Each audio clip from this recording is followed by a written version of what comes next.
All right. Well, okay, Taurus. We have some sword cards. We have a court card, which is the Knight of Swords, and this guy moves quickly, swiftly.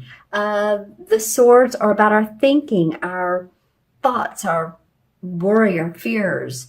You know, and then here we have the Nine of Swords, and so a little bit of staying up late, possibly worrying about some things, thinking too much, not getting adequate rest. Take care of your body, take care of your health. This is not a negative reading. It just feels like this is more of a cautionary card, okay, Taurus? So if you're not getting adequate rest, just figure out how to do so. You know, we recently had this time change. It happened this past Saturday. I'm doing this on Thursday.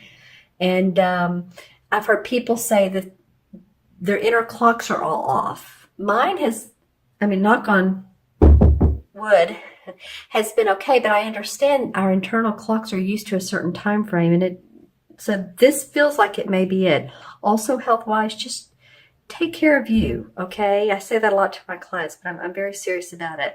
So the Knight of Swords, this would be someone who's the knights are the explorers, the adventurers. They like to take action. Sometimes they take action too quickly and they don't think enough about it, which is interesting because the sword cards are all about analyzing and thinking. But this particular court card goes quickly. So this could be someone in your life. I feel like you're, oh my, things are moving quickly. Things are moving fast. And you sort of just want to take a rest because, see, they have their backs to each other.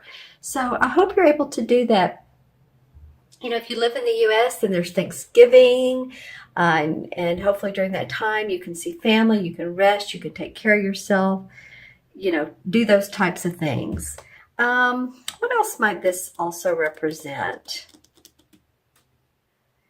Like I said, an air sign, this would be a Gemini, Aquarius, or Libra, Sun, Moon, or Rising. It could represent one of those three signs, Sun, Moon, or Rising. Very, very analytical, but this guy wants to cut through the BS and just keep things going.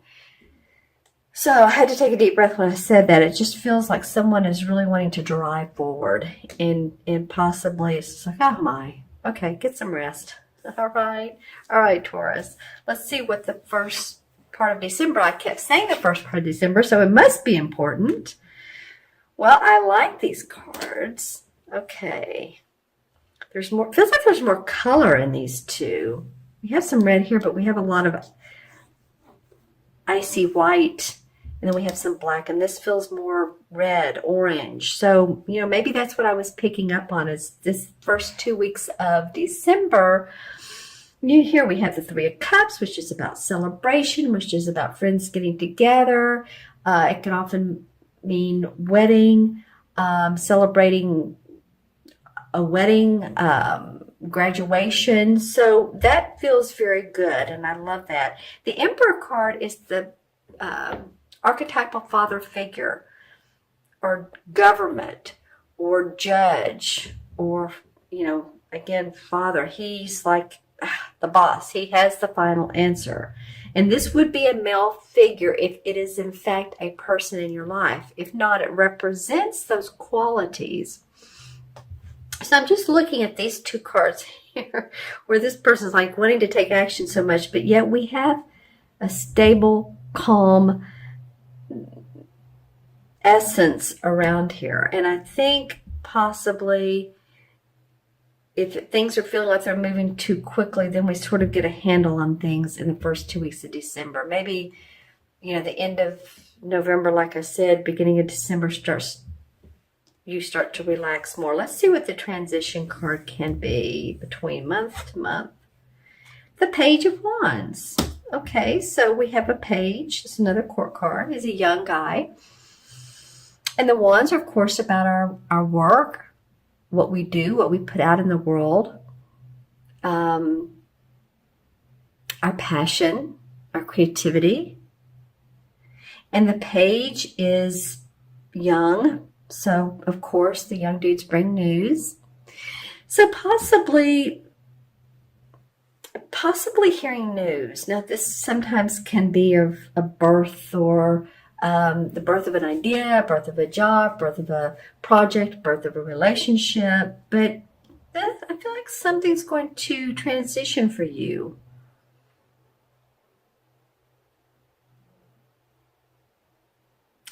And I'm looking at how this fits into these two cards. And as I see that this is facing celebration, so that's good. And the Emperor, it just feels very staid to me. And I don't mean that in a bad way. I mean just very practical, grounded energy.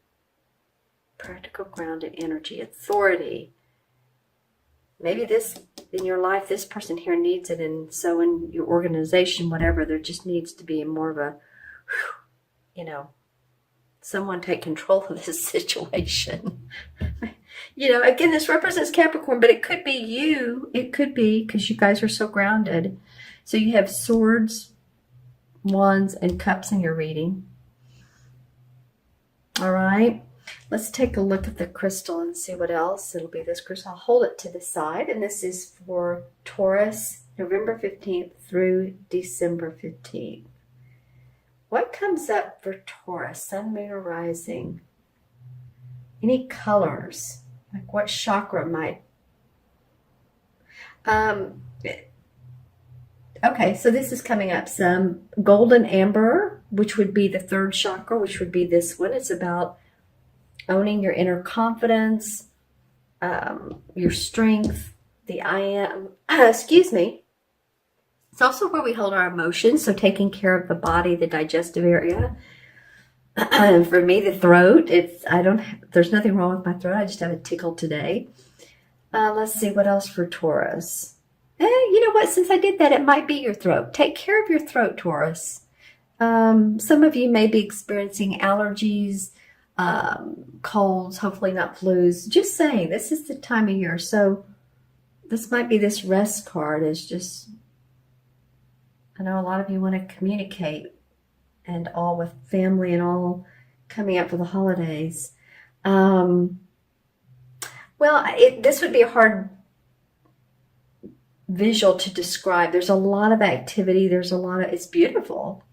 The sun is on one side, and then on the other side of this, like this straight plane is more of a, like what I was talking about, like an icy blue color, sort of like this, the way this is. So it might be that this is more in regards to, November's more into inner awareness, thinking about things. And then the first 2 weeks of December, you're starting to feel more outwardly. Let me know if that resonates with you as well. Oh, wow. And then I turn the crystal over, and there's definitely a plane. So some of you are going to be taking trips, going to see family, and all of that. All right? Okay, so I'll add up the cards for you. Let's see. We have 1 and 9 is 10, and 4 is 14, 15, and 18. All right, 1 and 8 is 9, of course. 9 in numerology is about completion.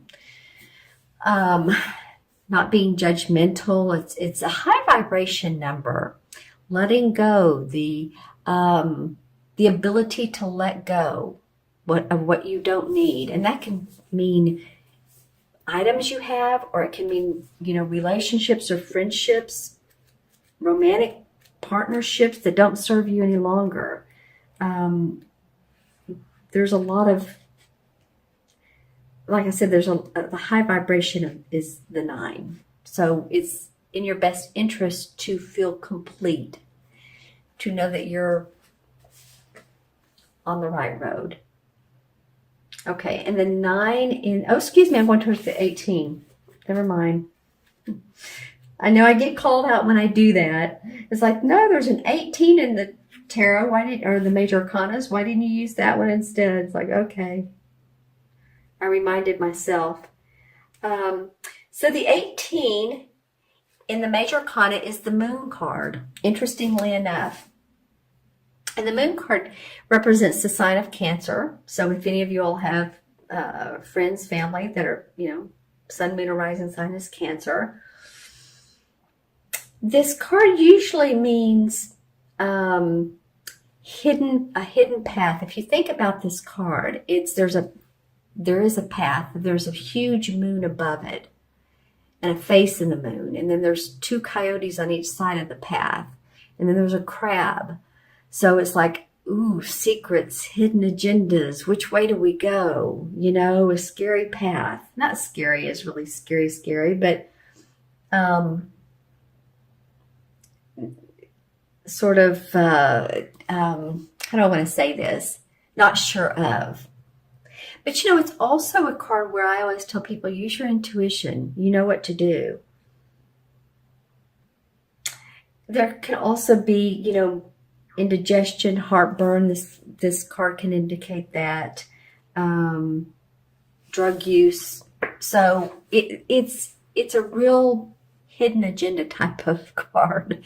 So you all take care of yourself on your path. Use your intuition, because that sign of Cancer is so intuitive. And I think, all in all, it feels good. By the second part of December, there's celebration, there's love in the air, there's happiness and joy.